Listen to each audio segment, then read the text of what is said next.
If you wake up exhausted every single day, there is a good chance you are falling into one of two traps. Trap 1. You work long hours, train hard, look after your family, and somehow you still feel guilty that you are not doing enough. So you push even harder. Trap 2. You sit at desk all day, drive home, crash on sofa, have a few drinks, barely move. Yet somehow you are exhausted too. Both people feel exactly the same thing. They are exhausted, but for completely different reasons. And here is where social media makes the problem even worse. Algorithms don't necessarily give you the advice you need. They give you more of the content you already engage with. If you are exhausted from doing very little, you may engage with content telling you, listen to your body, take it easy, be kinder to yourself. Pushing yourself is toxic. It feels good to hear, so you keep watching and your feed gives you more of it. On the other hand, if you are ambitious, pushing yourself hard, your feed may be full of people telling you, you are lazy, train harder, work harder, sleep when you are dead. So you keep watching that, and your feed gives you more of that too. Eventually, both people end up in echo chamber, reinforcing exactly what they already believe. So here is an interesting question. What kind of advice is your social media keep feeding you? And why does that particular advice appeal to you? Let's start with the deconditioned group. You haven't done anything physically demanding all day, yet by evening you are completely drained. So naturally you think, I am exhausted, my body obviously needs a rest. But you are not tired because you have done too much. You are tired because your body has lost capacity. When you barely move, your body adapts to barely moving. Your cardiovascular system declines, your insulin sensitivity gets worse, and your muscles become less efficient at producing and using energy. Then add couple of drinks, late night scrolling, poor quality sleep, and you wake up feeling like you have barely slept. So you spend another evening on the sofa. The cycle continues.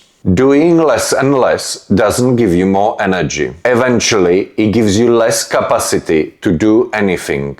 Your body needs a reason to adapt again. Now, let's look at the complete opposite. You are working long hours, training 4 or 5 times a week. Looking after your family, maybe dieting. You are completely wiped out. So what do? I need to push through it. I need more discipline. And it works for a while. The problem is your body doesn't separate stress into neat little boxes. A hard training session is a stress. A poor sleep is a stress. Dieting is a stress. Problems at home are stress. Eventually, the total load becomes greater than your ability to recover from it. And then comes the mental trap. You finally sit down and you feel guilty. Missing a workout feels like a failure. Taking a foot off the gas feels like falling behind. So you keep pushing. You don't lack discipline. You just haven't realized that recovery is part of discipline. So which one are you? Forget what Instagram tells you for a moment and look at honestly what you are asking your body and mind to do. If you spend most of your life sitting down, barely exercising, you probably don't need to conserve more energy. You need to build more capacity. And that doesn't mean going from nothing to training 6 days a week. Start walking, lift weights 2 to 3 times a week.